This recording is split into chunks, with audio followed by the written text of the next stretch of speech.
அன்பிற்கினிய நண்பர்களே வணக்கம். ஒரு சிறிய இடைவெளிக்கு பிறகு மறுபடியும் உங்களை இந்த ஒரு செய்தியுடன் தொடர்பு கொள்கிறேன். அதில் எனக்கு மற்றற்ற மகிழ்ச்சி. அதாவது இப்போ சமீப காலங்களில் பார்த்தீங்க அப்படின்னா பரவலாக எல்லாருக்குள்ளேயும் இருக்கக்கூடிய அல்லது நம்ம நிறைய இடங்களில் கேட்கக்கூடிய ஒரு சில வார்த்தை என்னென்னா, யாரையும் எதுக்கும் நம்பாதீங்க, எல்லாம் துரோகம் பண்ணுறவங்க, எல்லாம் நமக்கு தேவைக்கு தான் பயன்படுத்திக்குவாங்க, எல்லாம் வந்துட்டு பணம் இருக்கிற வரையில் தான். இது ஒரு குரூப் இருக்கும். இன்னொரு குரூப் என்ன சொல்லுதுன்னா, பணம்லாம் ஒரு பெரிய பிரச்சனையே இல்லைங்க, எல்லாருக்கூடையும் அன்பாக இருங்க, எல்லாரையும் நேசிங்க, இதில் அன்பை தவிர வேறு எதுவுமே இல்லை. இதுவும் கேட்டு பழகியிருக்கோம். இதில் நமக்கு ஒரு குழப்பம் வந்துக்கிட்டே இருக்கும் இல்லையா? இது இயற்கை.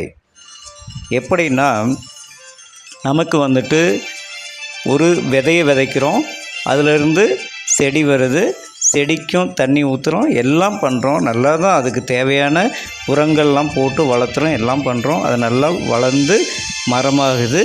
மரமாகிட்டு சில மரங்கள் நமக்கு கனியை கொடுக்கக்கூடிய மரமாக இருக்கும், சில மரங்கள் நமக்கு நிழலை மட்டும் தரக்கூடிய மரமாக இருக்கும். இந்த நிழல் தரக்கூடிய மரங்களை வந்துட்டு நம்ம பொதுவாக வீட்டு பக்கத்தில் அதிகம் வளர்த்த மாட்டோம். ஏன்னா அது ரோடு ஓரத்தில் தான் இருக்கும். அது வழிப்போக்கர்களுக்காக இருக்கக்கூடிய ஒரு இதாகவே காலங்காலமாக பார்க்கப்படுது.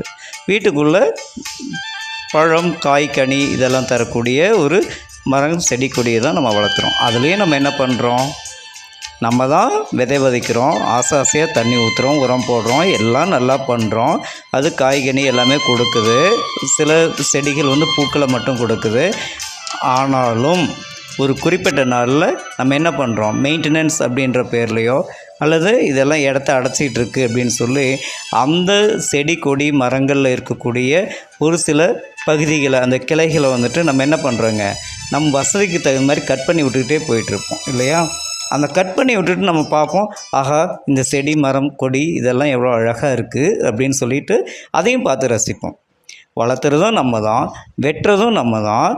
அது நம்ம ஒரு குறிப்பிட்ட நேரத்தில் மட்டும் அதை பார்க்கும்போது அழகாக தெரியும்.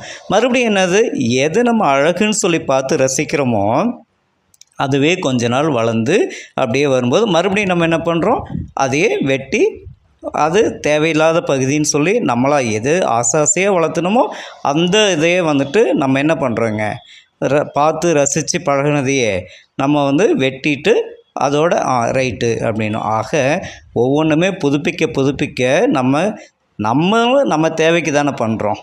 இதில் மற்றவங்க என்ன நமக்கு துரோகம் பண்ணிட்டாங்கன்னு சொல்கிறது இல்லையா? ஆக யாரையும் எப்போவுமே வந்துட்டு நிரந்தரம் அப்படின்னும் வச்சிருக்க முடியாது, தேவையில்லைன்னும் ஒதுக்கிட முடியாது.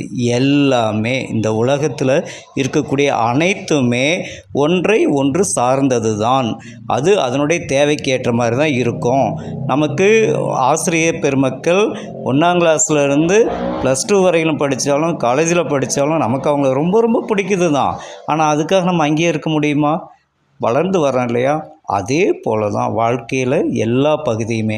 இதை நம்ம கொஞ்சம் ஆசுவாசப்படுத்தி சிந்திக்க பழகணும் அப்படின்னாக்கா நிச்சயமாக நமக்கு இந்த ப்ரெஷர் அப்படின்னு சொல்கிறோம் இல்லையா, அந்த மன உளைச்சல், மன இறுக்கம், தாக்கம் இதெல்லாம் எதுவுமே நம்மளை பாதிக்காது.